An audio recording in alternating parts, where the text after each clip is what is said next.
Oke. Oke, Mas Wibi, sudah saya record. Silakan boleh dimulai. Oke. Dan sebelum mulai, mungkin anak-anak bisa dipimpin dulu untuk berdoa bersama-sama. Terima Oh kasih, iya, Mas belum. Johar Wibisono. Oke. Ya, Kak, benar dulu deh. Oke, mari kita mulai pembinaan komputer hari ini. Sebelum memulai, marilah kita berdoa terlebih dahulu. Berdoa sesuai keyakinan dan agama masing-masing. Berdoa dimulai.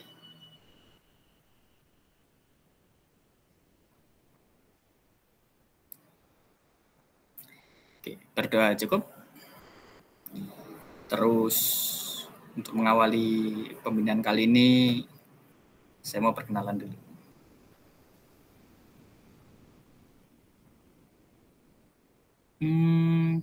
Harusnya bisa share screen. Ini kalau apa? Menurut testimoni dari teman-teman kuliah saya, ini kadang share screen saya ngeblur. Jadi kalau parah nanti bilang ya. Oke. Sudah kelihatan sih. Dimulai dari nama saya, namaku, nggak tahu nanti aku bakal apa kayak selang-seling ngomongnya aku atau saya gitu. Lengkapnya Johar Wibisono. Bisa dilihat di nama di Google Meet juga kayaknya. Terus panggilannya biasanya Wibi. Terus lagi yang perlu tinggalin. Sekarang statusnya lagi kuliah di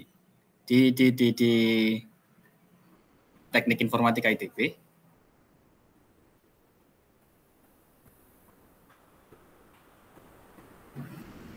Masuk ITB tahun 2019. Jadi sekarang lagi tahun ketiga semester 5. OTW semester 6. Terus dulu dari SMA Negeri 3 Yogyakarta. Jadi dari Jogja. Terus kalau di OSN atau KSN komputer, dulu aku sendiri ikut pas SMA, ikutnya 3 kali lagi dari SMP. Terus akhirnya dapat medali perunggu pas tahun 2018. Medali.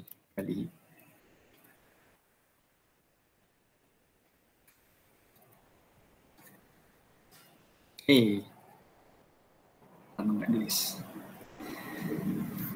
Terus karena nggak puas dapat perunggu, tahun-tahun berikutnya ikut open KSN kontes itu, mungkin kalian juga ada yang ikut. Terus akhirnya bisa dapat emas, jadi kayaknya aku bisa dengan valid bilang skillku setara emas gitu. Mas open KSN. Yang masnya mana ya? 2020. Yang lainnya perak-perak. Karena berbagai alasan. Terus sekarang di universitas di kuliah juga masih aktif ikut lomba yang mirip sama OSN komputer, KSN komputer. Ya lomba pemrograman kompetitif gitu. Kayak contohnya ICPC. Terus yang menang. Enggak telak sih menangnya, tapi ya dapat penghargaan lah. Terus jadi sekarang masih aktif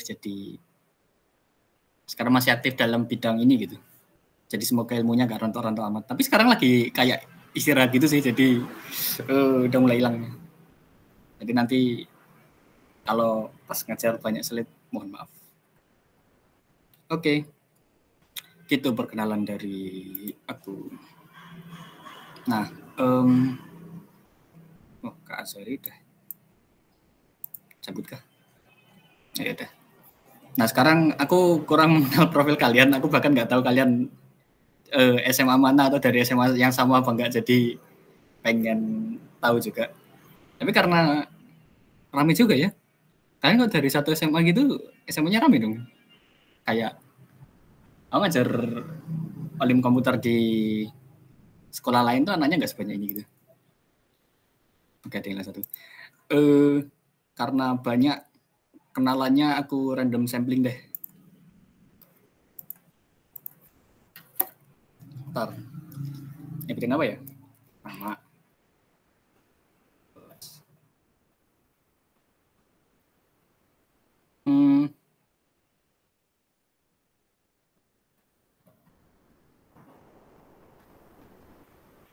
Yang disebutin itu, terus silahkan memperkenalkan diri. Wah, ada kalian nulis kelas, jadi biar seragam aku pilihnya dari berbagai kelas deh. Pertama. Arik Albiansyah bisa memperkenalkan diri? Ya Kang. Jadi perkenalkan, bentar, saya angkat dulu. Ya. Halo, perkenalkan, nama saya M. Arik Albiansyah Bahtiar. Saya kelas 11 dari SMA Negeri 3 Bandung. Kalau alasan saya masuk KSN Komputer sendiri, itu karena cita-cita saya juga pengen berkaitan sama komputer ya. Saya pengen jadi programmer juga. Sama saya tuh pengen ikut KSN tuh gara-gara apa ya? Pengen ngelatih skill aja sih. Skill programmingnya. Pengen tahu lebih banyak lagi juga gitu tentang komputer dan programming. Itu sih Kang. Oke. Oh, sama tanya dong. Oh, nggak apa-apa, off cam aja. Nggak apa-apa Kang. Ya udah, seenaknya. Tahun lalu kamu ikut KSN Komputer? Aku belum pernah ikutan KSN sih. Oh, jadi walaupun kelas 11 baru pertama kali ya ini ya? Iya, ini baru pertama kali ikut. Oke, udah. Thank you. Ya, makasih. Yang kelas 10.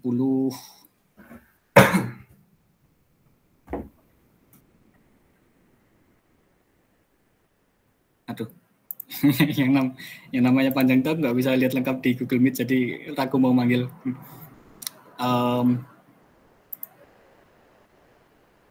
Mana kepotong lagi di tengah namanya? Muhalim Zafarah, bisa ngenalin diri? Ini untuk yang tertunjuk. Kalau kalian merasa kayak kurang beruntung, maaf ya.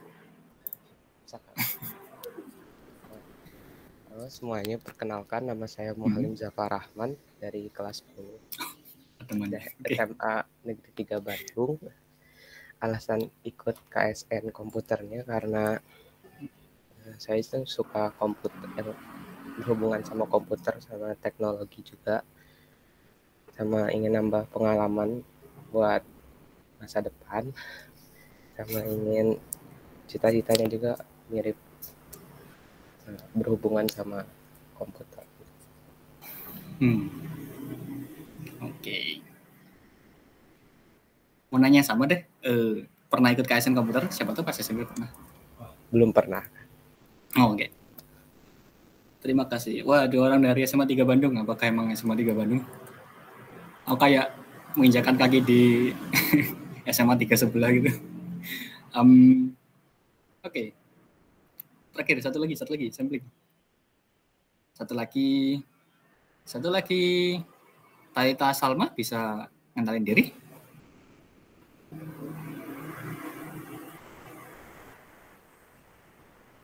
Halo, perkenalkan, nama aku Taita Salma, kelas 10 dari 93 Bandung.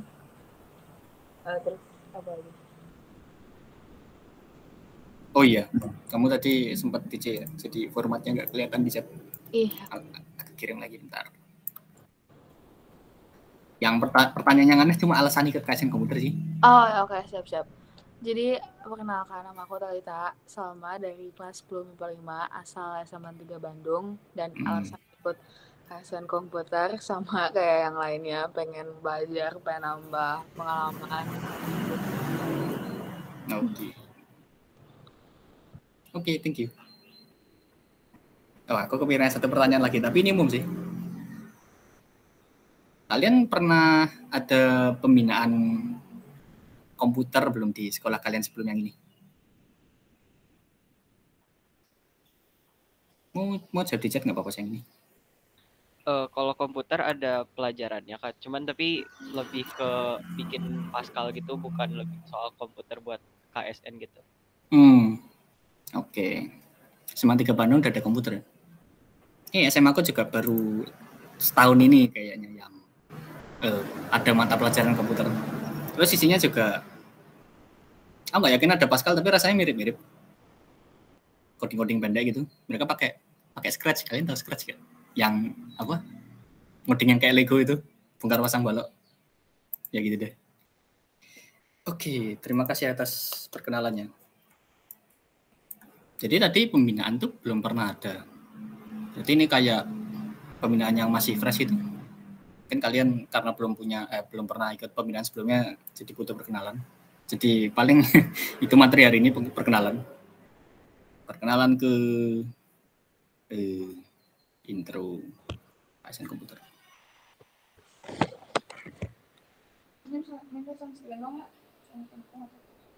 Terus ini kalau kalian mau tanya atau nyala di tengah nggak apa-apa. Kayak ini aku milih topiknya rasanya rada sembarangan. Jadi kalau kalian mau protes nggak apa-apa, Kak. ASN komputer mah udah kenal banget. Gantilah gitu. Tapi sekarang ini dulu. Apa yang bisa dibilang tentang ASN komputer? Kalau kalian suka memantau atau mungkin udah riset ASN komputer kayak gimana, ya kayak gitu. Mungkin yang bisa kalian simpulin dari soal-soal ASN komputer itu apa ya? Salah satu kesan yang bisa dikasih soal ASN komputer tuh ini nggak ada komputernya gitu, apalagi yang tingkat kota. Nah, contoh. Contoh soal yang mana ya? Ini deh.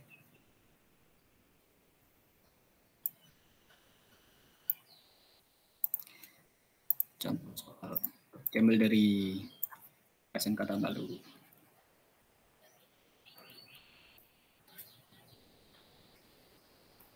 Nah ini kalau melihat soal ini terlihat ada segitiga, ada paragraf-paragraf. Terus ini soal nanyain berapa banyak cara sesuatu. Dan itu kayak untuk orang yang expect, kalian tadi nyebutin alasan masuk ikut KSN komputernya lumayan umum gitu. Jadi mau pelajari hal baru, pengen berhubungan sama bidang teknologi, komputer, terus ngasah skill gitu. Kalau secara spesifiknya mungkin kalau kalian bilang, Kak saya pengen jago web dev, atau saya pengen jago bikin software, atau analisis data gitu. Itu mungkin kalian agak kecewa masuk KSN komputer ngelihat soal ini. Karena nggak ada hubungannya sama itunya sama sekali. Kayak ini apa, kayak kalau dibayangin nggak ada hubungannya sama bikin website gitu. Jadi isinya ini, kalau di materi KSN komputer itu bisa dibagi jadi 2 bagian.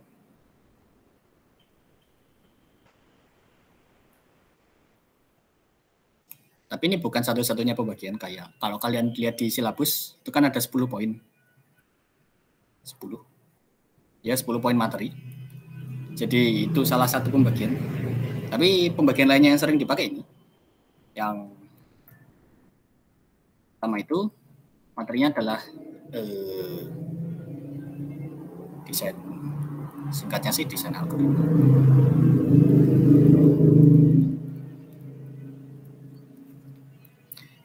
Ini materi yang sangat kerasa di tingkat kota, desain algoritma, karena toh kalian ngerjain soal kayak gini juga dalam menemukan jawabannya kalian melalui langkah-langkah tertentu gitu.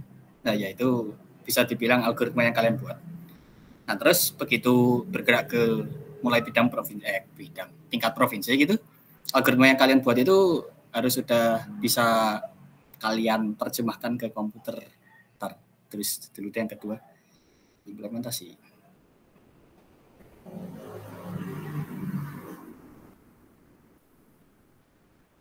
Nah, ini kenapa tadi aku bilang yang pertama sangat KSNK, karena di KSNK tingkat kota itu yang kedua nggak ada. Kita nggak diminta implementasi. Nah, desain algoritma. Ya aku bilang tadi, algoritma ini harapannya nanti bakal diimplementasiin di komputer. Jadi sebisa mungkin algoritma yang kalian bikin itu pertama dia mudah dimengerti sama komputer.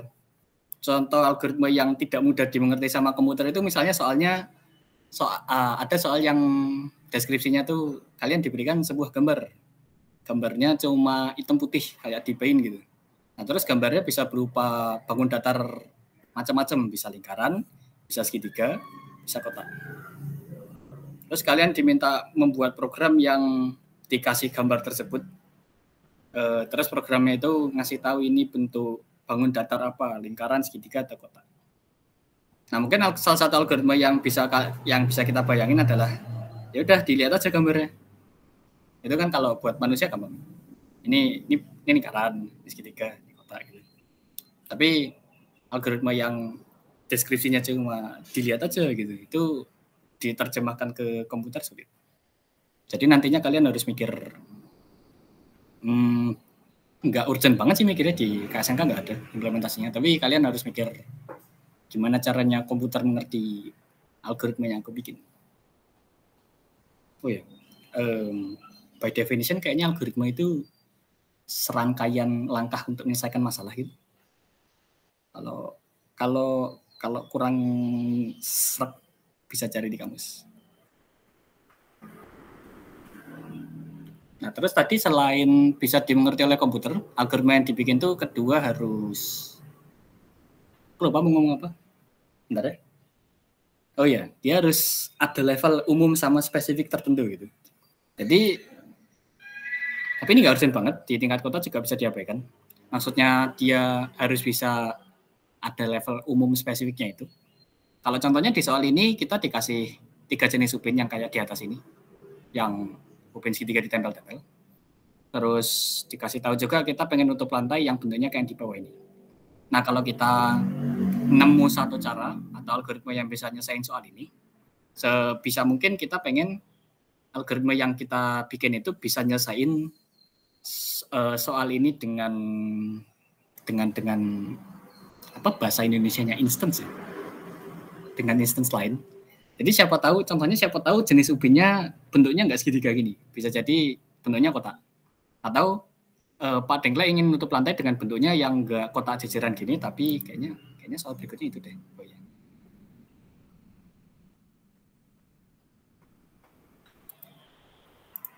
Ini cuplikan soal berikutnya.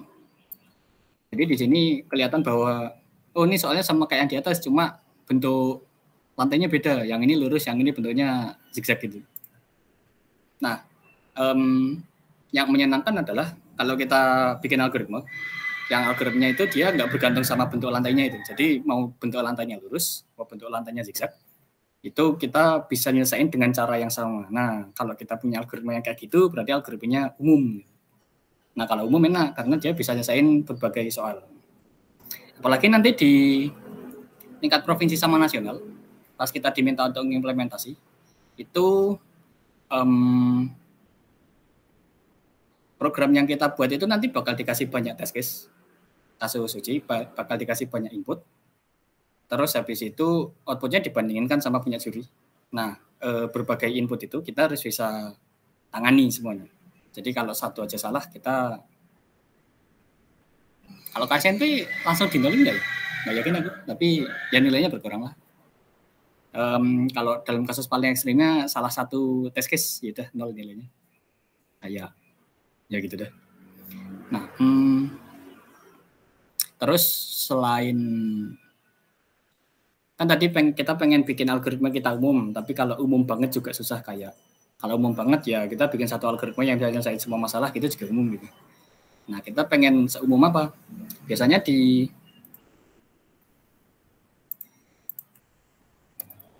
nih, aku lagi buka soal.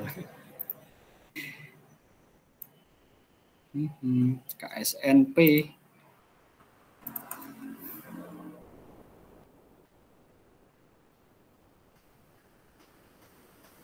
Ya, ini soal batasannya di bawah. Jahat. Apa? Batasannya. Maaf ini. Jadi di soal pemrograman yang diminta untuk implementasi mulai dari tingkat provinsi gitu, itu kita dikasih ya, di soal itu ada bagian yang namanya batasan. Jadi soalnya itu ada deskripsinya, ada format masukan, ada format keluaran, ada batasan kayak gini nih. Nah, batasan ini ngasih tahu kita seberapa umum algoritma yang harus kita bikin gitu.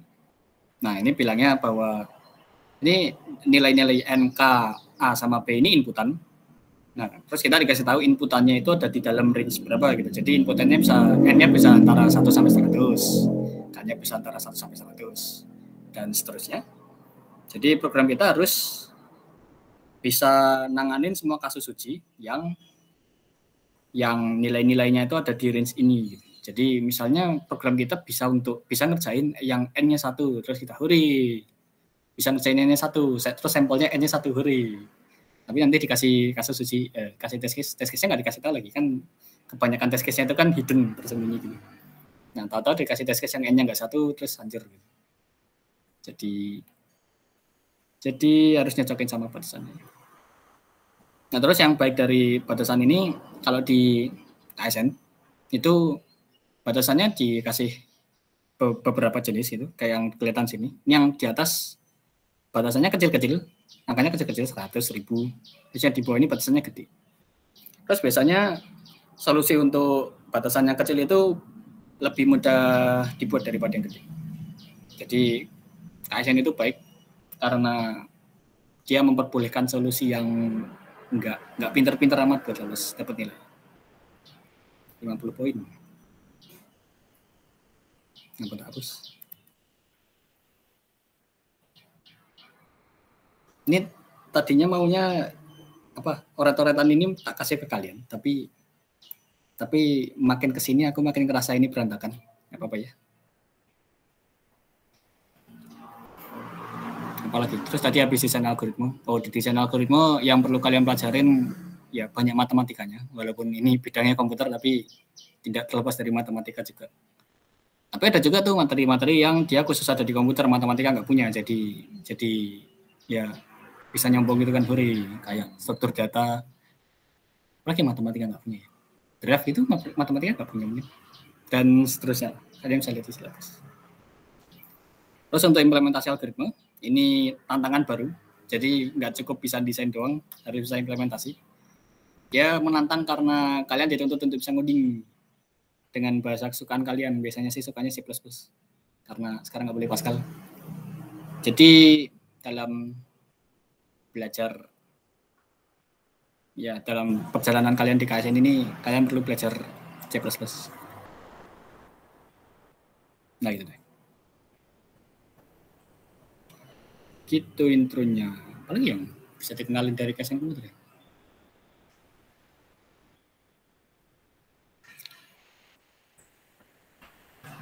Kelebihan. Kayaknya aku suka ngasih ini. Apa kelebihan KSN komputer dibanding apa ya? Dibanding bidang lain, kayak mungkin kalau kalian ngerasa salah nih masuk KSN komputer nih, ya ini usaha untuk mempersuasi kalian biar bangga masuk KSN komputer. Kelebihannya ya. Sama sistem penilaiannya rigid.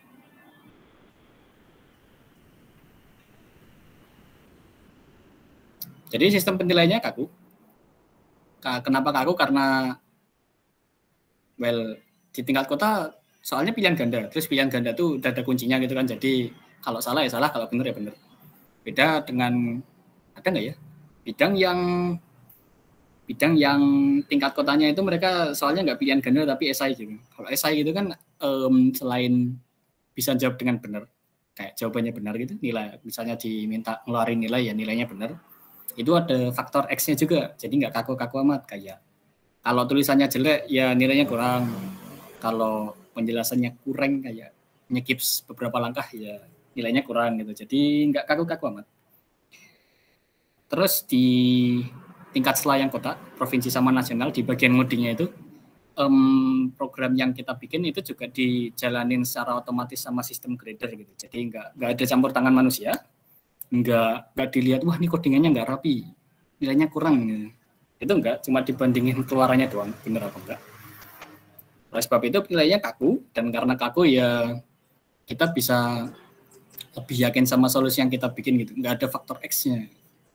Kalau dibandingin lagi bidang lain itu ada yang tingkat nasionalnya mereka presentasi. Kalau presentasi kan nilainya banyak banget tuh yang mempengaruhi, apalagi yang aneh-aneh juga ada, kayak jurinya siapa itu mempengaruhi. Kalau jurinya yang baik-baik nilainya tinggi, kalau jurinya yang jelek yang jahat ya nilainya jelek gitu. Itu nggak kaku. Kalau KSN komputer kaku ya udah Kalau benar ya benar, kalau salah ya salah. Terus selain kaku dia transparan banget. Jadi di KSN kayaknya mulai dari provinsi deh sekarang. KSN provinsi itu begitu kita submit solusi kita, ini kayaknya khusus soal programming tadi. Begitu kita submit solusi kita langsung dikasih tahu ini benar apa enggak, dapat nilai berapa gitu. Jadi dia transparannya bahkan ke pesertanya saat lomba. Jadi saat lomba pesertanya bisa tahu, wah ini salah, aku harus ganti gitu. Itu bisa. Di bidang lain kayaknya enggak. Mereka nilainya kan habis ngumpulin itu. Terus selain transparan ke peserta, mereka juga transparan ke penonton gitu. Ada scoreboard publik untuk tingkat nasional doang tapi. Jadi orang-orang yang mau nonton KSN komputer itu bisa lihat scoreboard, bisa lihat nilai-nilai orang gitu. Jadi seru. Kalau bidang lain nggak ada scoreboard sih. Ini tak main mau apa ya? Ya gitu lah, transparan.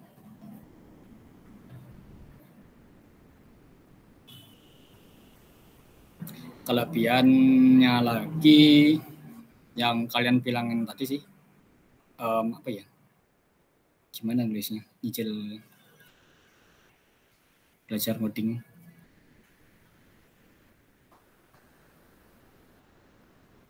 Selain ngoding belajar macam-macam sih. Tapi yang paling kerasa buat aku ngoding karena aku kuliah di informatika gitu.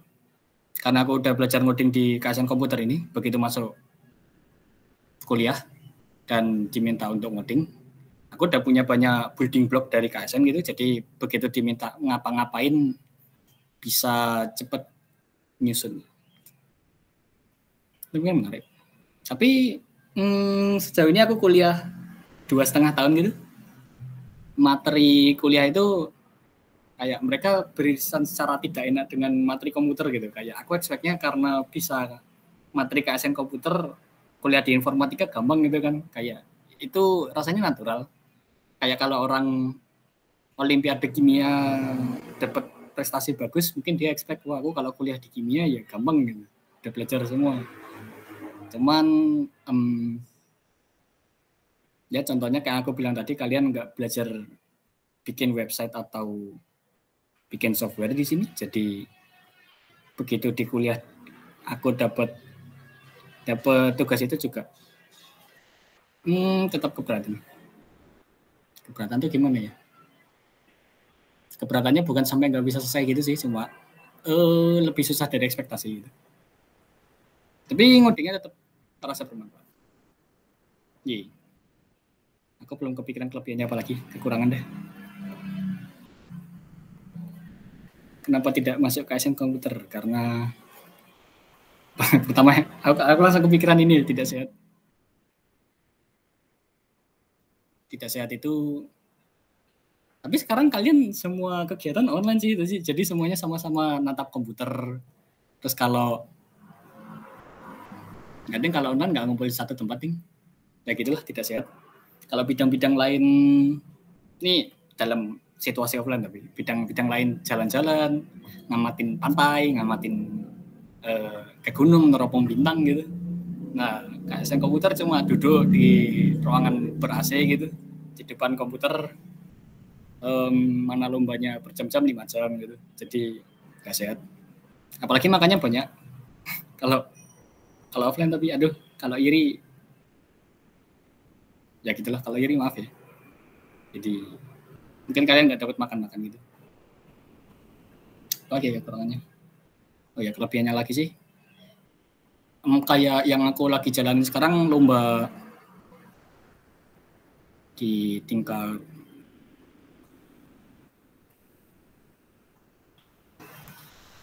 kuliah banyak yang terkait.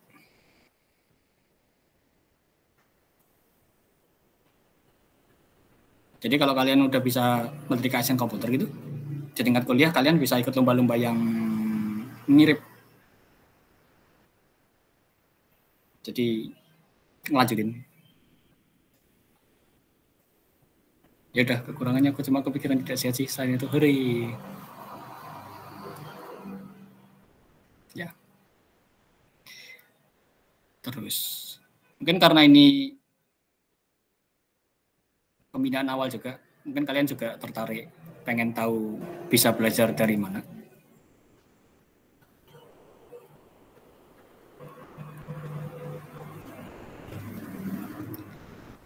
Belajar, kalau sekarang udah ada buku Olimpiade Komputer yang official dari tim Olimpiade Komputer, jadi kalian bisa pakai buku itu buat belajar.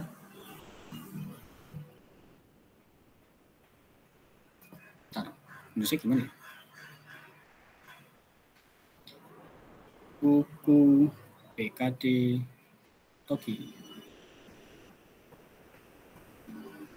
Jadi judul buku textbook Olimpiadanya namanya PKD, Pemrograman Kompetitif Dasar. Kalian bisa, aku lupa ya, dapatnya dari mana. Coba aku cari link. Tapi di Google harusnya langsung. Ya. Kurir Togi.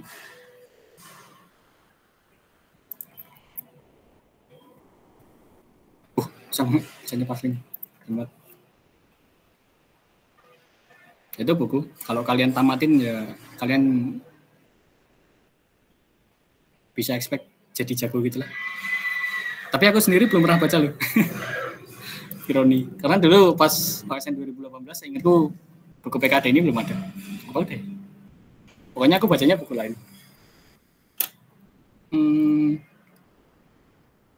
Nah ini.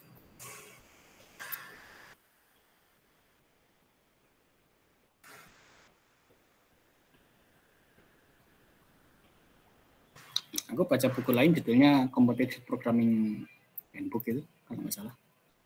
Terus linknya yang ini. Terus kalau kekurangan dari buku yang kedua ini sih dia langsung ke bagian ngoding ya. Jadi kalau kalian pengen nyari gimana cara ngerjain soal yang kayak gini di buku itu kayaknya nggak nemu. Ya gitu. Tapi aku nggak tahu juga PKD Togi bakal ngajarin non-ngoding apa enggak, belum baca. Terus ini buku-buku bacaan-bacaan. Kalau untuk apa ya, latihan soal kalian bisa nyari soal-soal tahun lalu di arsip soal Togi.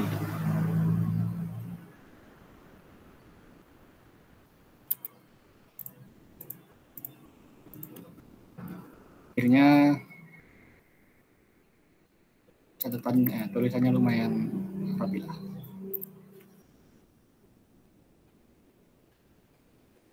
Terus kalau kalian pengen pembahasannya juga, terutama soal-soal yang tua. Kalau soal yang baru, aku ragu kayak pembahasan atau kunci jawabannya lengkap itu. Kalian bisa buka jawab. Aku nggak tahu ini masih apa enggak, ada apa enggak. Terus malas nyari. Jadi tulis gitu aja.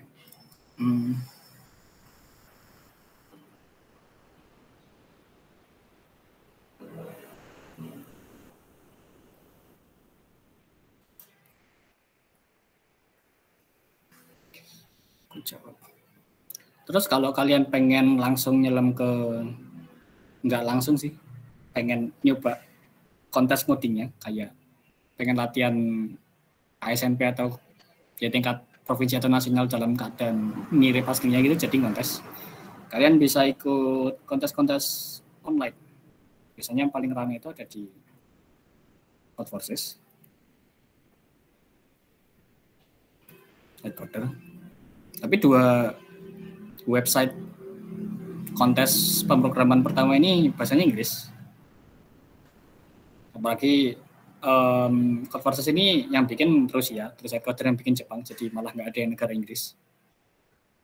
Terus selain itu TLX, cuman kontesnya lebih jarang daripada dua link lainnya. Tapi bahasanya Indonesia.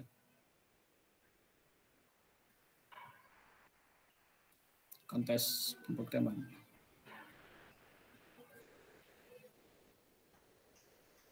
Terus di website ini juga ada sistem rating kayak catur gitu. Ada master, grandmaster. Nah, itu juga bisa jadi alat untuk mengukur kemampuan yang bagus.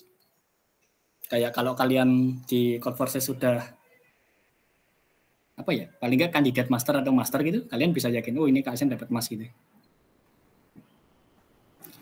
Jadi bisa buat ukur kemampuan juga. Oke, belajar dari situ sih. Terus dari bahan belajar ini mungkin salah satu apa ya, alur belajar yang bisa kalian ambil adalah pertama baca-baca buku ini, atau bisa mulai juga dari kerjain soal sih. Ya pokoknya selang-seling gitu, baca buku. Terus kalau udah baca materi, kerjain soalnya. Atau kalau kalian nemu soal ya terus baru belajar baca materinya, habis itu kerjain soal itu lagi gitu. Dan diulang-ulang terus sampai bisa. Sama ikut pembinaan kayak gini. Apa?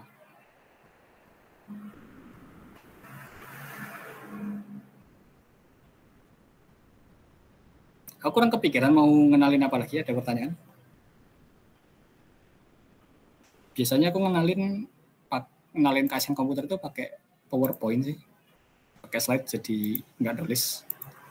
Terus rasanya kalau nulis bahannya jadi kurang ini. Enggak lupa.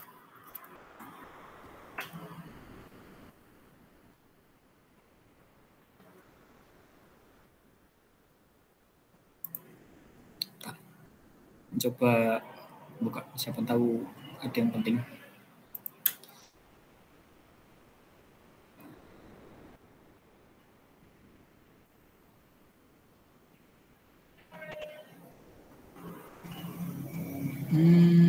Oh.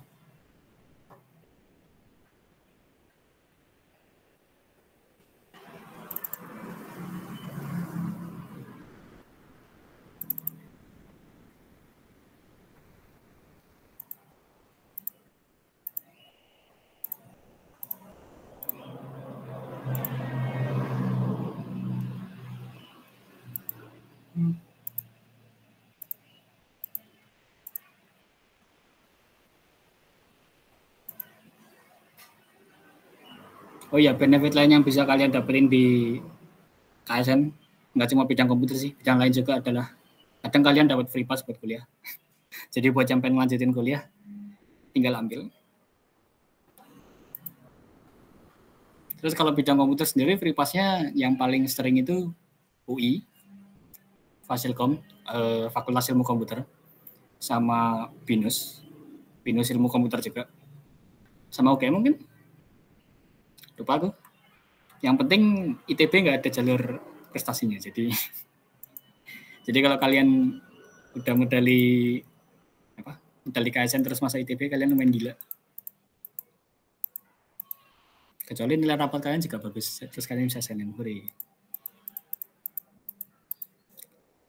Maksudnya udah sih.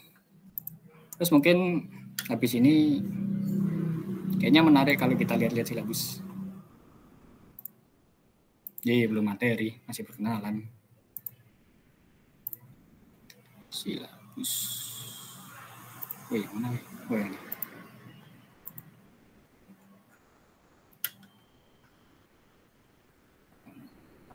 Nah, ini tulisannya lebih kecil dari yang tadi, jadi kalau ngeblur kurang kelihatan, bilang aja.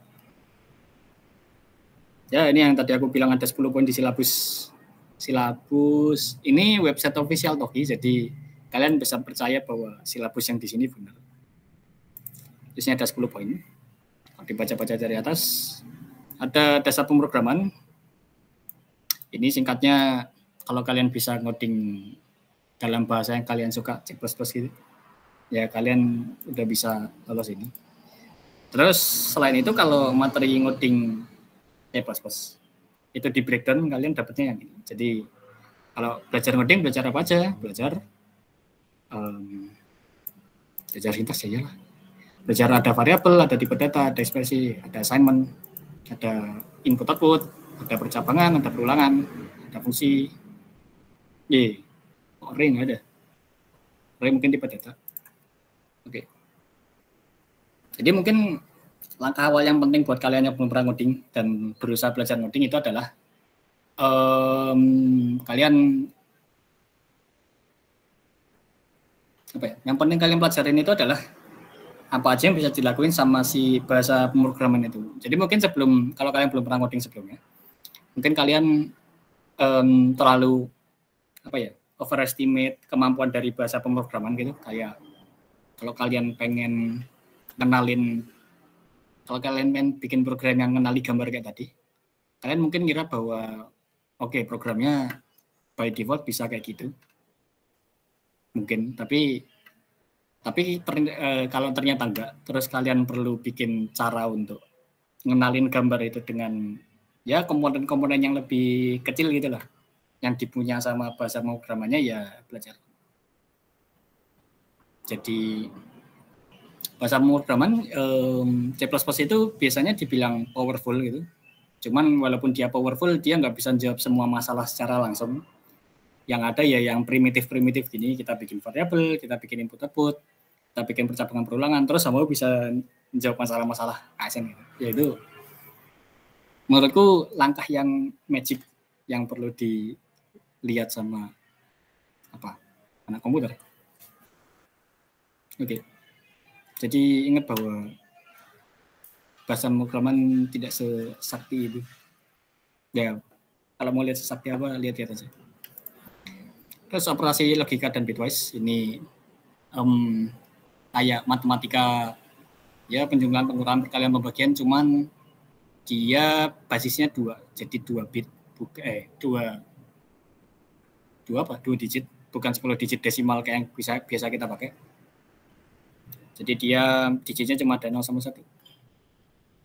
Terus operasi di basis 2 ada ini, konjungsi, disjungsi, simplifikasi, dan seterusnya. Terus untuk tabel kebenaran buat apa ya? Ya, aku lupa penjelasan tabel kebenaran buat apa, tapi gitulah. Terus modus ponen sama modus tolen, karena ini materi logika, ini dipakai buat nyimpulin sesuatu. Terus aritmatika, ini materi dari SD, ada bilangan bulat, operasinya termasuk kepangkatan, sifat bilangan bulat. Wah, ini seru, ada tanda-tanda, paritas, keterbagian. Seru karena ada trik-trik aneh gitu, kayak gimana cara kita tahu satu bilangan tuh habis dibagi 3. Kayak kita pengen tahu 103825752 ini habis dibagi 3 apa enggak. Nah, salah satu trik yang bisa dipakai itu adalah kita jumlahin semua digitnya. Jadi digitnya ini kan 103, ya kita jumlahin semua. Berapa tuh? 4 tambah 8 12 tambah 2 14 tambah 5 19 tambah 7 26 tambah 5 31 tambah 2 33 tambah 3 32.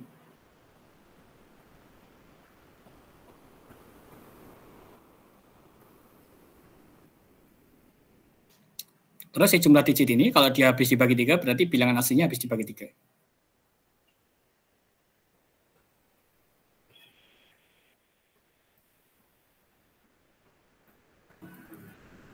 Ya, jadi kita tahu bahwa bilangan ini yang gede ini banyak digitnya itu habis dibagi 3 tanpa harus bagi dia dengan 3 gitu. Kalau bagi dengan 3 pakai forgabit ini kan sama.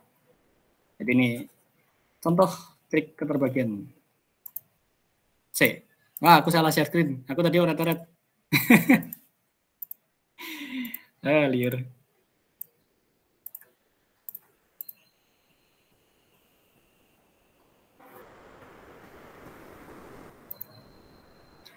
Maaf. Tapi sekarang aku nyadar sendiri. Biasanya diingetin. Jadi ya tadi contoh kita liatin ini. Ini ada bilangan banyak digit. Terus kita pengen tahu ini habis dibagi 3 apa enggak. Salah satu trik yang bisa dipakai adalah kita jumlahin digitnya. Kalau jumlah digitnya habis dibagi 3 berarti dia habis dibagi 3. Dan cara ini lebih cepat biasanya daripada si bilangan ini langsung kita bagiin dengan 3 gitu.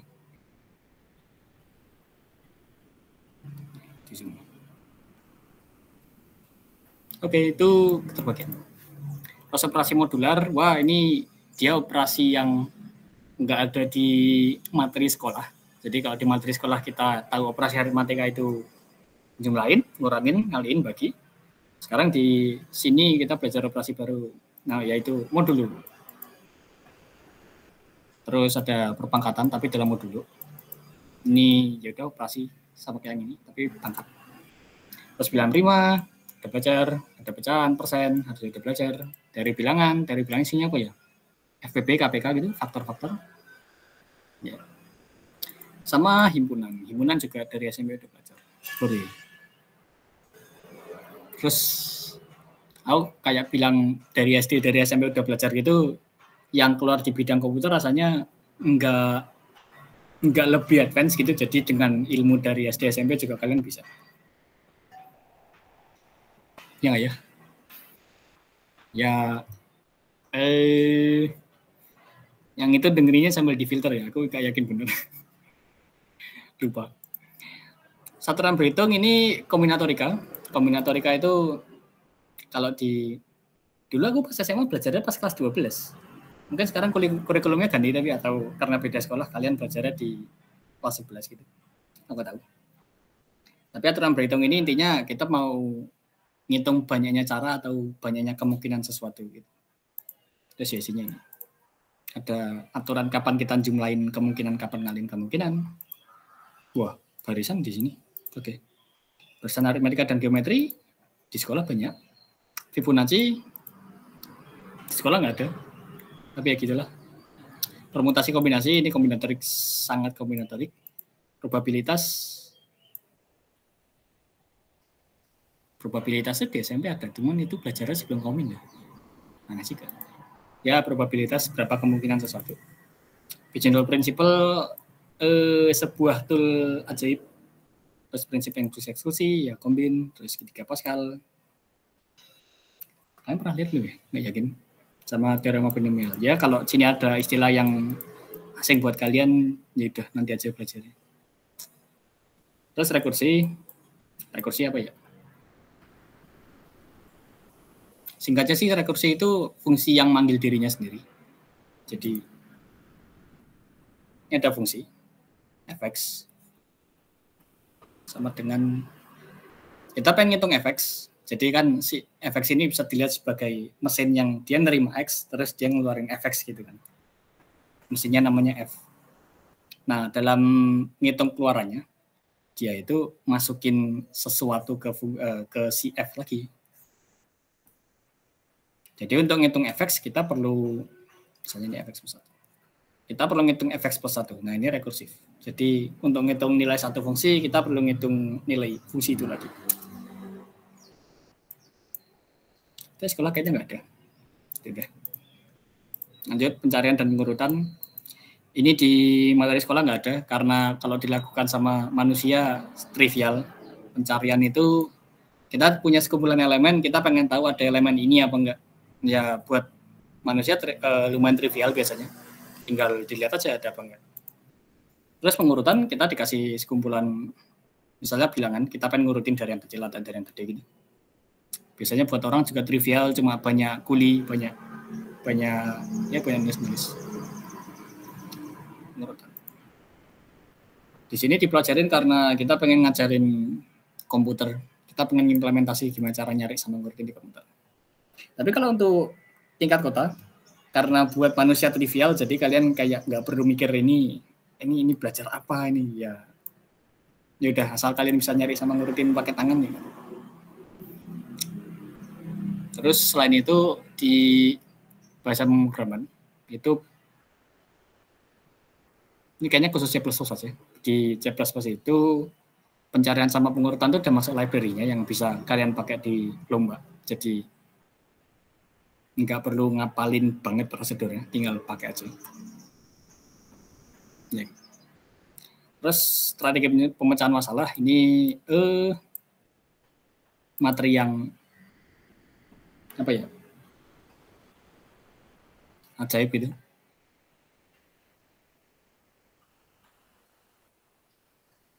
Ya ngeblank mikir. Ya nanti di KSN komputer kan kita bikin algoritma. Nah, algoritma itu pendekatannya bisa pakai yang disebutin di sini. Ada brute force, ada greedy, ya ini istilah-istilah semua. Kalian bisa lihat nanti. Terus struktur data, ini materi sangat komputer. Gimana cara kita nyimpan data di komputer. Kita pengen nyimpan data itu sedemikian sehingga operasi-operasinya cepat. Jadi kalau kita pengen baca, pengen ngupdate, pengen ngapus gitu, ya bisa cepat. Lagi. Selain bisa cepat, ya dia jelas harus bisa nyelesain masalah. Jadi Kalau struktur datanya terlalu kecil buat masalah, buat yang pengen buat solusi kita gitu ya salah. Jadi di sini ada tipe, kita harus milih tipe data. Kayak kalau tipe data integer bilangan bulat di C++ itu ada banyak. Ada yang ukurannya kecil, ada yang ukurannya gede. Bedanya yang ukurannya kecil dia cuma bisa nyimpen bilangan-bilangan kecil, kalau yang ukurannya gede bisa nyimpen bilangan gede. Nah, itu biasanya ya sesuaiin sama keperluan aja. Atau kalau kalian orang yang malas mikir gitu ya udah pakai yang ukurannya maksimum gitu. Itu biasanya juga nggak. Dan lain-lain. Terus ini struktur datanya ada yang bentuknya aneh, ada yang ini kenapa ada pohon di sini gitu kan? Ya itu ya aneh-aneh kayak gitu. Terus ayo dua lagi, graph dan tree. Graph ini juga materi yang baru buat anak sekolah. Oh ya, tree-nya juga muncul sini. Graph itu, ini harusnya share screen-ku bener sekarang.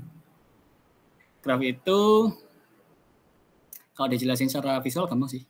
Dia itu kumpulan node yang bentuknya bulatan-bulatan gini biasanya, yang dihubungkan dengan edge. Edge itu garis antara bulatan. Nah ini graf yang dimaksud di silabus, bukan graf yang ini. Sin.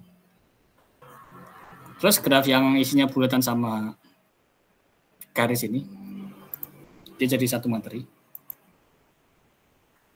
Apa yang bisa jelasin sini? Satu lagi deh. Ini namanya graf yang di atas ini. Terus apa itu tree? Tree itu graf tapi dia nggak punya cycle, nggak punya siklus. Jadi kalau yang di graf yang di atas ini, dia punya cycle. Cycle itu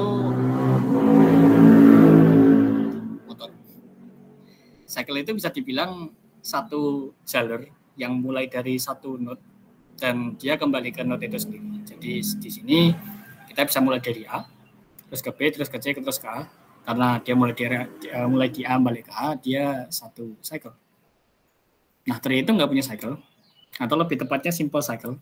Jadi cycle tadi itu ada aturannya, yaitu dia nggak boleh bolak-balik, jadi nggak boleh ABA gitu. Jadi kita bisa bikin contoh tree kayak gini. Gimana ya? Kayak gini deh. Ini tree, karena nggak ada cycle.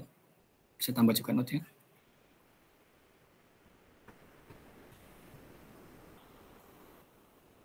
Ya ini tree. Kenapa namanya tree? Karena nggak tahu. Tapi biasanya di gambarnya itu dia ada. Jadi ada ini apa? Node yang paling jadi tree yang di kiri ini bisa digambar ulang jadi satu tree yang dia itu ada satu node yang paling atas namanya akar. Jadi ini aneh akarnya di atas. Terus habis itu dia node lainnya itu di bawahnya akar gitu. Terus ini gambarnya kalau dibalik kayak pohon. Mungkin karena itu namanya tree. Terus lebih lanjut lucunya lagi si node yang paling bawah ini yang nggak punya anak ini. Dia namanya leaf. Jadi daunnya di bawah. Nah itu pohon. Jadi itu tree. Terus graf berarah dan tak berarah. Graf itu jenisnya ada banyak. Ada yang berarah dan tak berarah. Ada yang berbobot, ada yang nggak berbobot. Tapi sebagian besar penanganannya sama. Terus ada representasi graf. Ini mulai menarik ketika ngoding. Karena kalau ngerjain pakai tangan, graf itu bisa kita gambar. Terus kita bisa lihat dengan gampang gitu. Cuma nanti tantangannya saat ngoding itu gimana cara kita nyimpen graf yang gambar ini tadi ke program. Dan gimana caranya si program itu bisa ngoperasiin si graf ini gitu. Ya itu pakai representasi graf ini. Terus habis disimpan grafnya juga bisa kita jelajahin pakai algoritma ini. PFS, DFS. Jadi kalau kita pengen tahu kayak ini graf ini tuh ada berapa, misalnya grafnya kayak gini. salah satu soal yang bisa selesaiin pakai penjelajahan gitu itu. Contohnya kayak gini. Ini ada graf yang nggak terhubung. Jadi graf itu nggak selalu terhubung. Jadi ada dua node yang nggak ada jalannya gini. Nah misalnya soalnya itu nanyain ada berapa banyak connected komponen di graf ini. Ya kalau dilihat pakai mata bisa dilihat ada 4, karena ada 4 kayak pulau gitu. Terus untuk nyelesainya dalam program kita bisa jelajahin graf ini.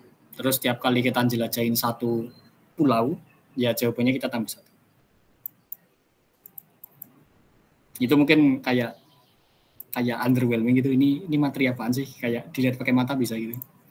Tapi ya gitu dah. Shortest path ini yang kayaknya mulai mulai menarik, ada gunanya gitu. Jadi shortest path ini si graf ini kan bisa dipakai buat memodelkan peta juga kayak di Google Map gitu. Nah, di graf ini kita bisa nyari shortest path antara 2 node. Jadi berapa jarak terpendek antara node A ke node B gitu. Nah itu ya kelihatan mulai ada gunanya kan nyari jalan terpendek. Terus ini sebutin 3 algoritma yang biasa dipakai buat nyari shortest path. Terus terakhir ini minimum spanning tree. Ini ya gitulah. Kayaknya nggak tahu jelasin sekarang istilahnya. Tapi ya gitu. Terus terakhir geometri.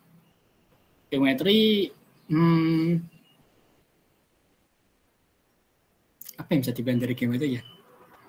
Banyak orang yang nggak suka geometri karena materi yang di atas ini itu kebanyakan bisa dikerjain pakai bilangan bulat. Sedangkan geometri itu biasanya dia melibatkan pecahan. Nah, kenapa pecahan nggak disukain orang? Karena komputer itu kan dia nyimpan pecahan secara nggak sempurna. Karena dia nyimpan pecahannya dalam bentuk desimal gitu. Terus misalnya kalau komputer itu nyimpan nilai sepertiga, itu dia nyimpannya nggak secara sempurna. Jadi dia nyimpannya bakal dalam bentuk 0,3333 gitu misalnya. Dan harusnya ini kan nggak berhenti tiganya. Tapi suatu saat di komputer itu dia nyimpannya bakal berhenti karena ya dibatasin penyimpanannya. Karena dia dipotong itu jadi nyimpannya nggak sempurna. Jadi kalau si nilai ini dikaliin sama 3 dapatnya nggak 1. Kayak kalau di kalkulator itu beberapa kalkulator. Nah, jadi itu si pecahan dia nimbulin kayak kesalahan dikit-dikit gitu kan. Terus kadang kesalahan dikit-dikitnya itu bikin solusi yang harusnya bener, kayak cara ngitungnya sama kayak juri. Cuma karena perhitungannya kepotong jadi salah gitu. Terus orang-orang jadi ya sebel gitu. Ngapain ngerjain geometri kalau tahu bakal mungkin salah gitu walaupun solusinya gitu. Jadi isinya apa? Garis. Ya persamaan garis itu. Segmen garis itu garis yang ada ujung-ujungnya. Terus sudut, segitiga, segi panjang, lingkaran, ini panggung datar. Terus bidang 2 dimensi. 3 dimensi jarang, karena 2 dimensi aja udah cukup biasanya. Kayak kalau ngubah soal 2 dimensi jadi 3 dimensi itu biasanya gampang, soalnya sama. Solusinya juga sama. Cuma ngodingnya jauh lebih ribet karena dia 3 dimensi. Jadi orang-orang mikir, wah ini kalau solusinya sama mending kasih yang simpel aja gitu. 2 dimensi deh. Oh ya, karena sini dia nyebutinnya 2 dimensi, kalian nggak perlu takut ada 3 dimensi di KSN komputer. Aku baru nyadar. Udah cara Euclidean, akar D delta X tambah delta X kuadrat tambah delta Y kuadrat, ya itulah. Pitagoras. Cara Euclidean sama Pitagoras apa bedanya? Jadi deh. Terus ini yang menarik, yang mungkin istilahnya baru kalian lihat di geometri ini, namanya convex hull. Kayaknya ini bisa jelasin deh. Convex hull itu bunyi masalahnya diberikan sekumpulan titik di bidang 2 dimensi.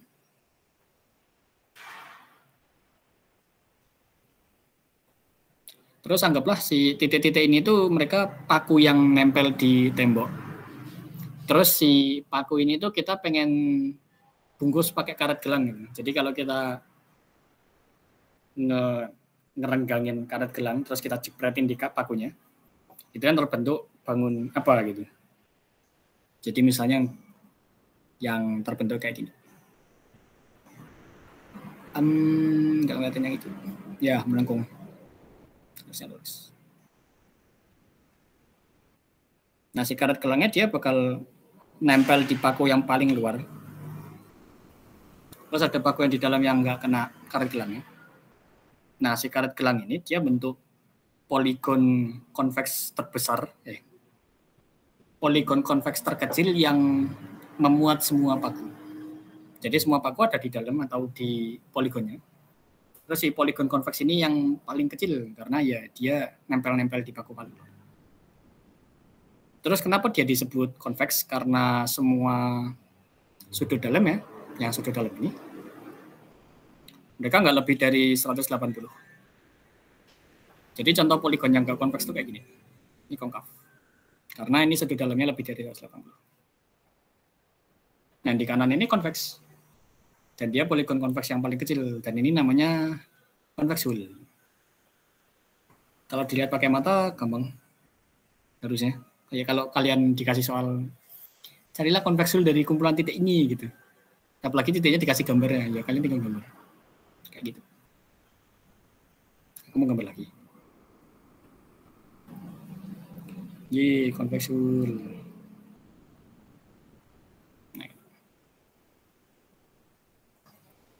Nanti mungkin tantangannya di bagian ujungnya. Oke, sudah sampai bawah.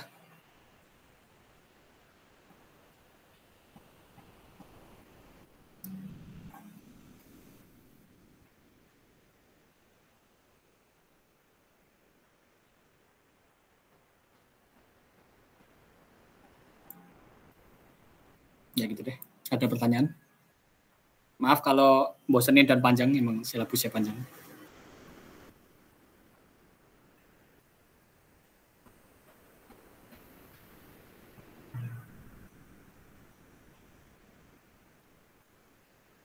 Untuk kali ini mah belum ada pertanyaan kali, Kang. Oke. Terima kasih.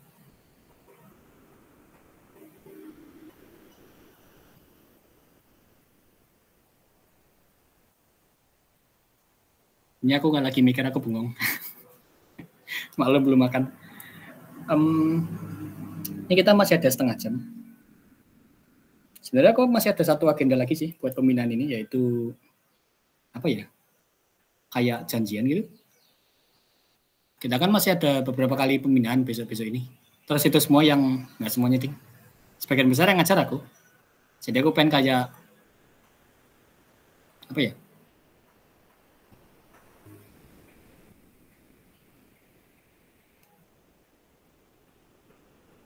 Nggak tahu kalian expect apa dari pembinaan ini? Mungkin biasanya aku gaya ngajarnya bakal nulis-nulis kayak tadi. Jadi aku bakal nulis materi kayak gini. Terus aku bakal jelasin materi, habis itu ngasih soal, ya kayak gitu selang-seling. Nah terus, saya punya berapa hari sih? Aku pengen buka WA tapi nggak apa-apa lah. Ya aku nggak ada yang sensitif juga. Kau mau ngapain? Komputer. Oh ya kan jadwalnya enggak. Ya.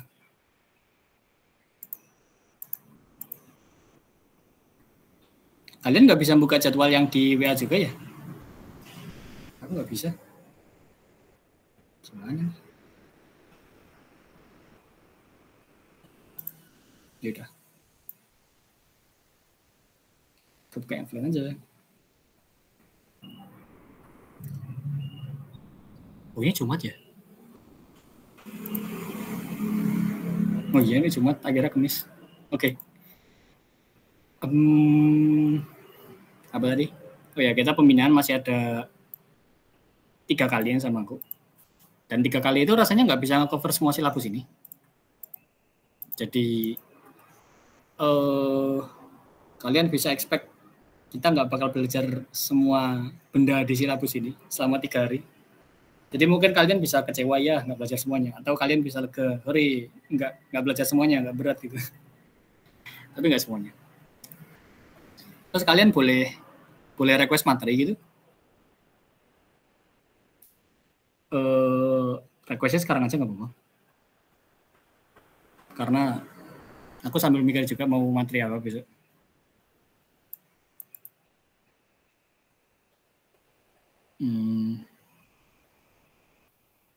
Karena kalian pada baru mulai, mungkin materi besok itu apa ya? Kayaknya aku bakal ngasih kombinatorika ini. Terus habis kombinatorika, mungkin kombinnya antara 1 sampai 2 hari. Mungkin lama. Pengalamanku sih bisa lama. Aduh, tapi aku kasihannya tuh kalau belajar kombin terus enak nggak sih?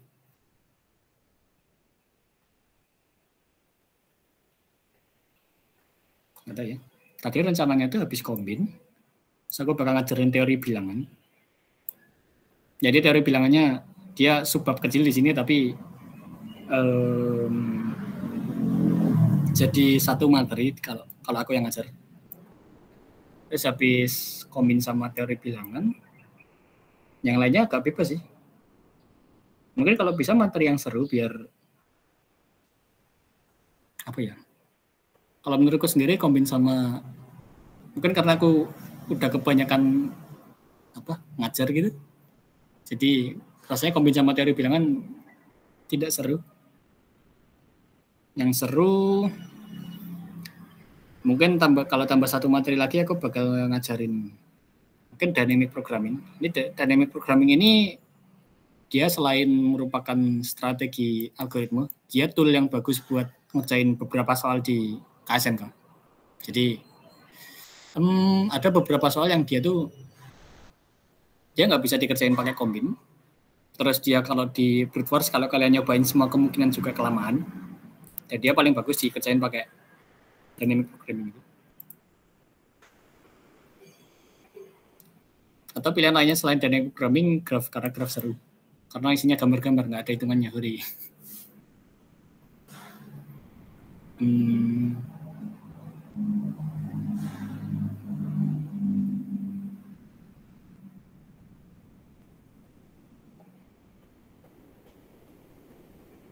Ya gitu balik.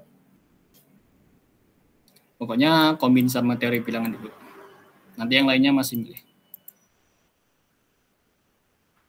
Oke. Terus aku takutnya mungkin kalian juga expect bahwa di pembinaan ini bakal latihan soal, kayak buka soal KSNK gitu, terus ngerjain aja. Terus belajar materinya dari soal-soal yang dikerjain gitu. Jadi mungkin kalau aku bakal ngasih materi, kalian kecewa gitu.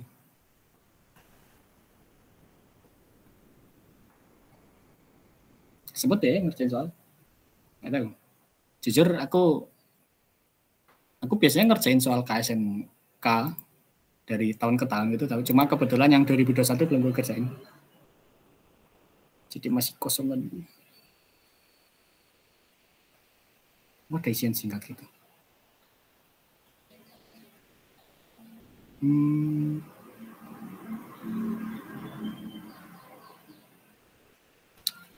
Menarik.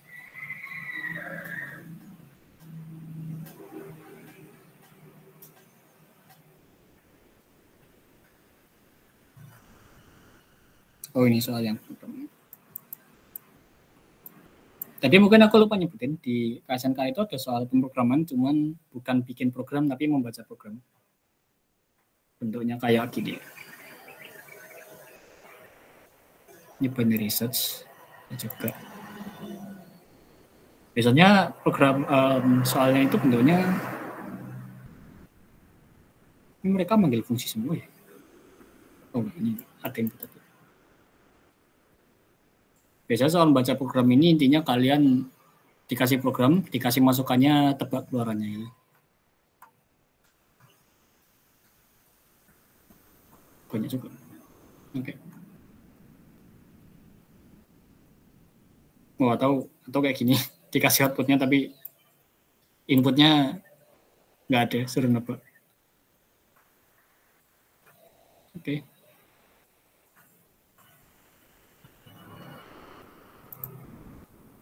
Ya, kalau nggak ada yang apa? Kalau nggak ada yang menentang, paling itu dulu. Apanya? Agenda 3 hari ke depan. Atau sebenarnya bisa mulai nanti sih. Nanti. Sekarang.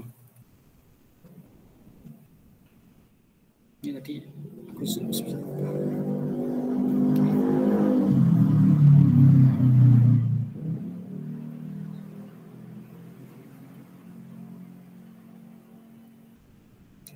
agenda.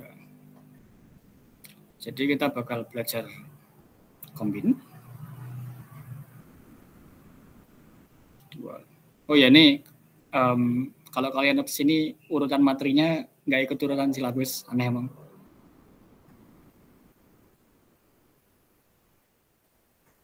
Dari bilangan, terus yang ketiga bakal belajar kalau nggak dynamic programming,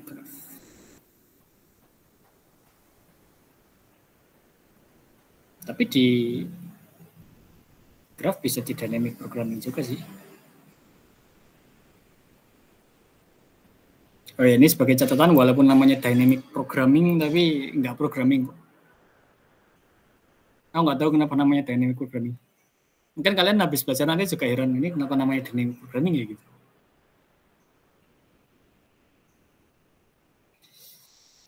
Kita dulu paling. Ada komentar?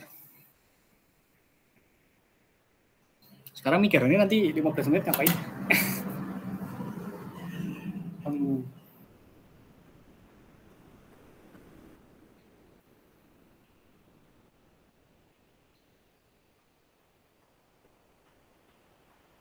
Ada request sesuatu juga, mungkin kalian tadi datang pembinaan ini pengen dapat sesuatu gitu, tanya aja nggak apa-apa.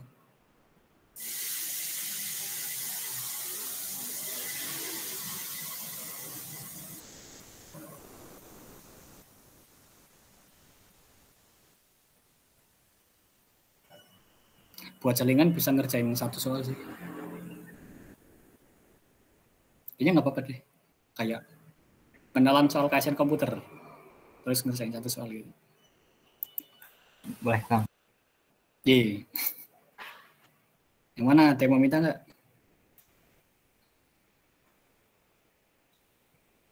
Mana ya?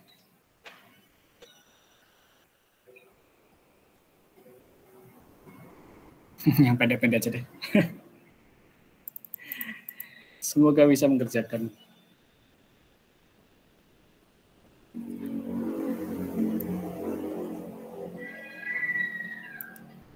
Ini lihat soal yang peta-peta gini aku punya bad feeling ya, jadi nggak tak pilih.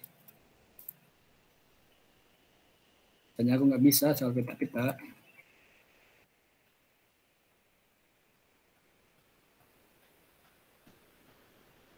Anjir, ini peta-peta semua. Jangan juga.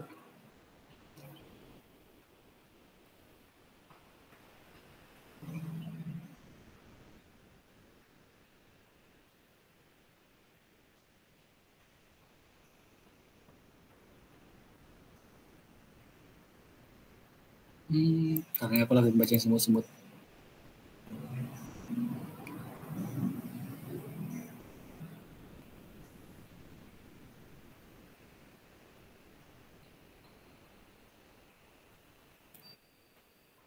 Coba nih.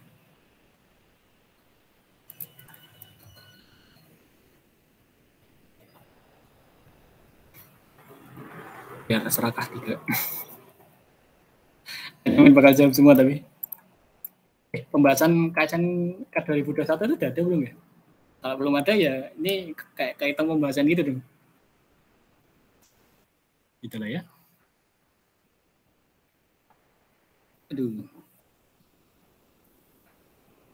Ya, soal pertama. Berapa hasil dari 42 faktorial? Ini tanda seru ini apa ya, operator? Ya, dia bisa disebut faktorial, dia operator itu. jika di modulo dengan 2021. Ini pemanasan buat materi bisa juga. Jadi si faktorial ini, si tanda seru ini, kalau ada bilangan bulat positif di faktorial itu ya apa yang dia hitung, dia ngitung ini. Jadi satu aja nih. Dia perkalian semua bilangan dari 1 sampai N. Terus secara khusus 0 faktorial itu 1. Ini nggak masuk akal dengan rumus di kanan, jadi kalau mau kalian hafalin aja. 0 faktorial itu 1. Berapa hasil dari 42 faktorial jika dimodulo dengan 2021? Modulo itu sisa bagi. Jadi kalau contohnya itu 4 mod 3 itu 1. Karena 4 dibagi 3 itu 1 dengan sisa 1, karena sisanya 1 ya 1. Contohnya lagi 5 mod 7 itu 5. Karena 5 dibagi 7 itu 0, sisanya 5. Lagi 8 mod 8 itu 0. Ya gitulah modulo. Sisa bagi. Terus kita pengen hitung 42 faktorial jika dimodulo dengan 2021.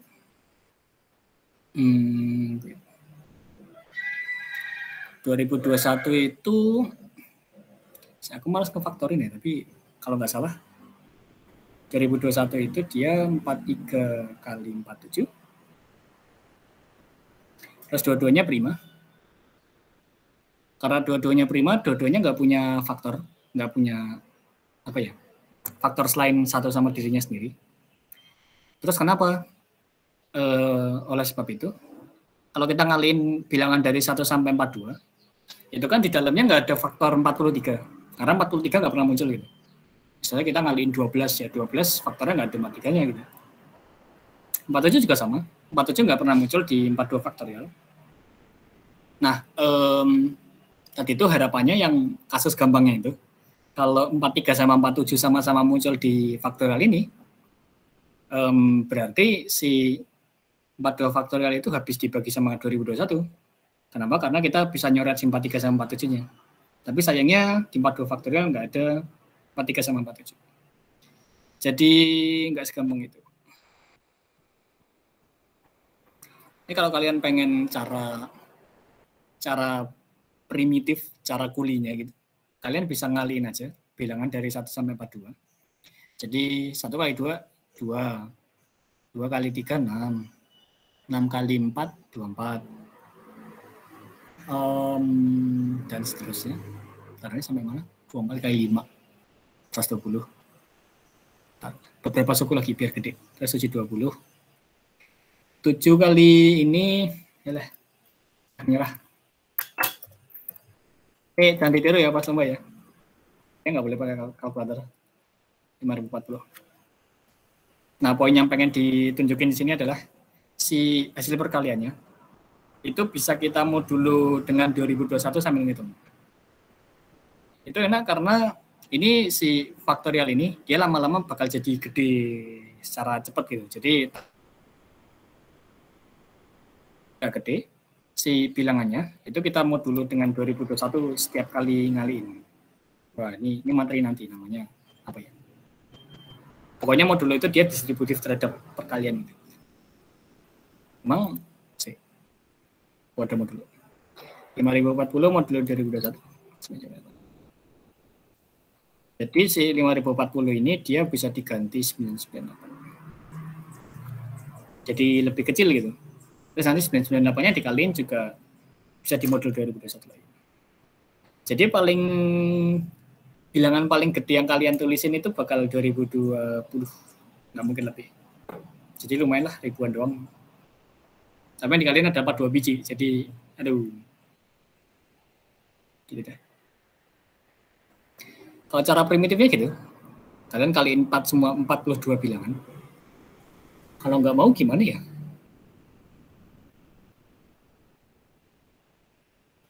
Satu-satunya cara pinter yang tadi aku kepikiran ya yang ini sih. Kalau dia punya faktor 43 sama 47. Pernah enggak? Iya. Kalau kalian nggak nemu cara pinternya, mungkin kalian bisa expect ini soalnya time waster. Jadi kelihatannya gampang pendek, tapi hitungannya panjang. Ya udah yang lain dulu. Mengecewakan. Ini ada 70 ekor semut yang bergerak di kabel yang menghubungkan dua buah tiang dengan kecepatannya sama. Yang bisa digambarin kayak garis bilangan gitu. Terus semutnya bisa digambarin loh.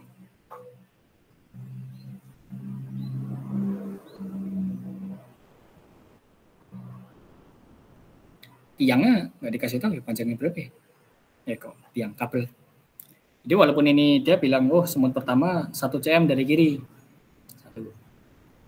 Terus semut yang terakhir ini 59 cm dari kiri 59.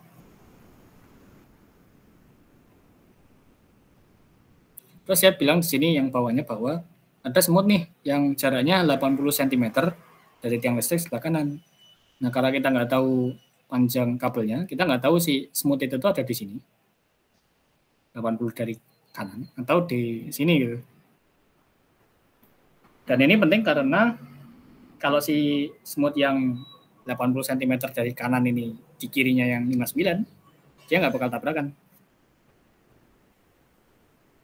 Karena si yang 80 geraknya ke kiri, yang 59 geraknya ke kanan gitu. Iya. Gimana dong? Ngaco soalnya. Ya, aku milih soalnya ngaco. Tapi biar asik, biar gak mengecewakan, kita asumsiin satu kasus lah. Yang semua semut yang di kiri itu di kirinya semut yang di kanan. Jadi ini si 80 dan si 2. Jadi mereka semua tabrakan. Kalau semua tabrakan seru nggak sih? Apabila dua semut bertabrakan, masing-masing kan akan berbalik arah, kemudian bergerak dengan arah yang baru. Jadi kalau ada 2 semut yang tabrakan, ini udah tabrakan. Terus mereka balik arah. Nah, mungkin si balik arahnya ini dia bikin soal jadi repot kayak si semut yang nomor 59 ini, dia nanti habis tabrakan sama semut yang nomor 80 ini, dia bakal gerak ke kiri. Terus kita mungkin pengen mikir, wah dia habis itu tabrakan sama siapa yang di belakangnya. Habis itu dia balik lagi, tabrakan sama siapa gitu. Tapi soalnya bisa dipermudah dengan cara tiap 2 semut yang tabrakan itu kan kita nggak peduli mereka siapa.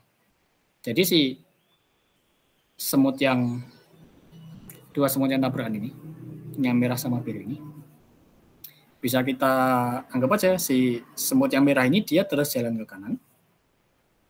Terus yang biru ini dia terus jalan ke kiri. Jadi dengan kata lain kita nganggap mereka habis tabrakan itu nggak balik arah tapi dia jalan aja terus. Nah kenapa itu bisa dilakuin? Karena dia nggak mempengaruhi banyak tabrakan yang terjadi gitu. Tahu ujung-ujungnya ada semut yang kanan, ada semut yang kiri. Terus kita nggak peduli mereka siapa gitu. Ya udah gitu aja. Jadi dengan cara ini kita nggak perlu ngeliatin semutnya bolak-balik kemana. Anggap aja semutnya gerak lurus 80 ini ke sana. Nah dengan cara itu setiap semut di kanan ini dia bakal tabrakan sama setiap semut di kiri. Jadi si semut yang 80 ini dia bakal tabrakan sama semut yang jaraknya 1, 3, 5 dan seterusnya sampai 59. Jadi dia bakal kena 30 tabrakan. 30 detik. Terus yang semut-semut berikutnya juga 30 tabrakan. Dan seterusnya. Terus semut yang di kiri ini tabrakannya udah dihitung sama yang di kanan. Karena ya mereka nggak tabrakan sama semut yang di kiri. Terus tabrakan sama semut yang di kanan itu udah dihitung di 30 detik. Total tabrakannya ada berapa? Si semut di kanan ini ada 40. Jadi total tabrakannya ada 120. 120. Berapa? 12.000. 12.000. 1.200. Hore. 1.200. Masa gitu soalnya? Ya udahlah ya.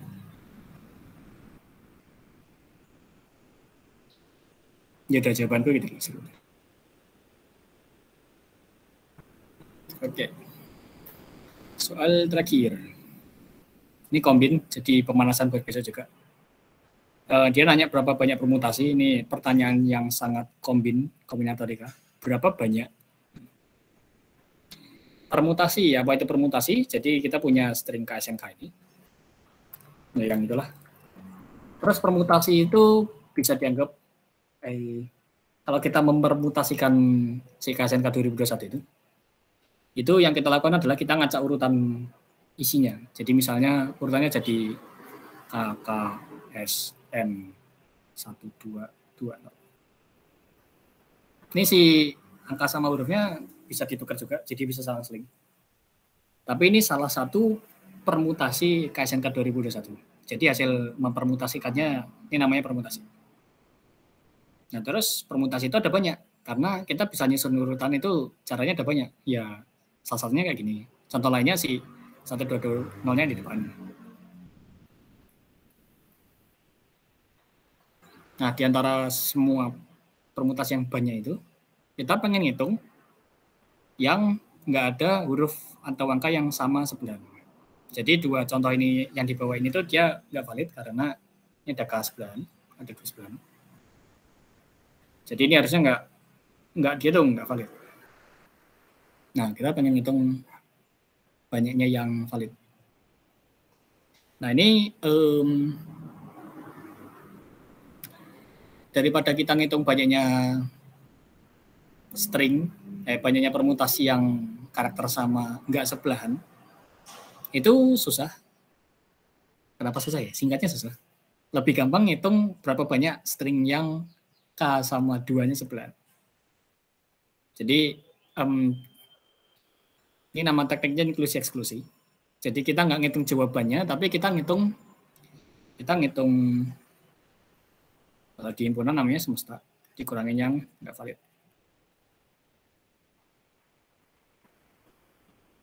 Nah ini jawaban yang kita hitung tuh yang valid, kita ngitungnya dengan cara ini. Karena ya kalau nggak validnya dibuang, sisanya valid. Terus lebih detailnya, yang nggak valid itu yang gimana? Pertama kita pengen ngitung berapa banyak yang K-nya sebelahan.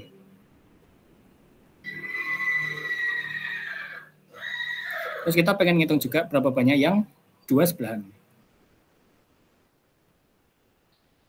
Dua-duanya nggak valid kan? Tapi ada beberapa string, ada beberapa permutasi yang kita hitungnya 2 kali nih. Yaitu yang K-nya sebelahan dan 2-nya sebelahan. Dia kehitung yang di suku ini, yang kedua ini. Dan dia kehitung yang di suku yang ketiga. Nah karena dia dikurangin 2 kali, padahal kita pengennya ngurangin sekali aja, kita tambahin.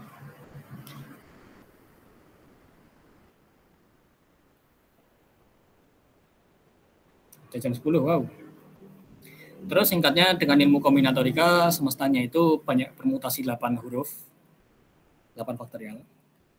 Dikurangin yang K-nya sebelahan, gimana cara ngitung permutasi yang K-nya sebelahan? Caranya tinggal K-nya ini, yang 2 ini kita jadiin satu benda aja. Alih-alih mereka 2 huruf, anggap aja 1 huruf. Jadi sisa bendanya tinggal 7, yaitu 7 faktorial. 2 sebelahan juga caranya sama, 7 faktorial. Terus K dan 2 sebelahan, K-nya dikelompokin, 2-nya dikelompokin, sisanya tinggal 6 huruf. Kok dikurangin, tambah. Terus jawabannya itu. Ayo hitungan terakhir, ada faktorial nggak? Oh ada. Sorry, 8 faktorial. Dikurangin 7 faktorial, kurangin 7 faktorial, tambah. Coba 720. Yang lucunya itu sama dengan 6 faktorial. Ayo, kenapa jawabannya 6 faktorial? Nggak tahu, tapi itulah. Jawabannya 720, hore. Itu demo soal, walaupun nggak kejawab semua, terus ada yang nggak memuaskan ini. Ada pertanyaan? Sebelum kita tutup. Gimana ya caranya? Masa time waster sih? Aneh.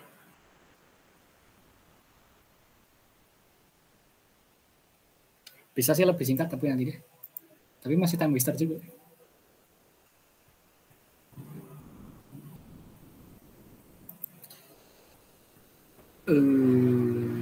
Jadi pertanyaannya aku sesi tanya jawabnya aku hitung aja. Hitung sampai 5. 1, 2, 3, 4, 5.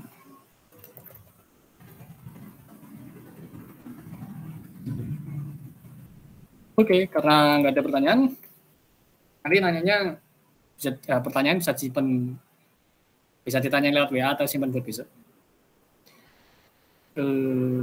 Ya, dengan demikian mari kita tutup pembinaan hari ini dengan berdoa lagi. Berdoa sesuai agama masing-masing, berdoa dimulai.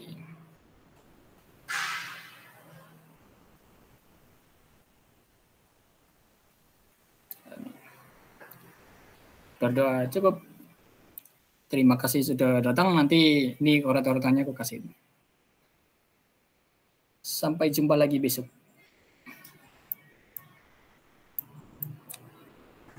Recordingnya siapa yang bisa nyetop? Loh. Punten itu kameraku ini ya? Garis-garis gitu ya? Iya, Kak. Iya, Kang. Apakah share screen-nya juga? Tadi enggak. Screen-nya udah nggak. Share screen-nya kelihatan ya tadi ya? Kelihatan. Alhamdulillah. Ya ini somehow kalau aku pakai browser Google Chrome, kameraku jadi gini. One banget. Ya udahlah ya. Ya. Alhamdulillah kalau urat-uratannya kelihatan. Ya, sampai jumpa besok. Dadah. Oke, makasih banyak, Kak. Makasih, Kang. Makasih. Makasih, Kak. Makasih, Kang. Assalamualaikum.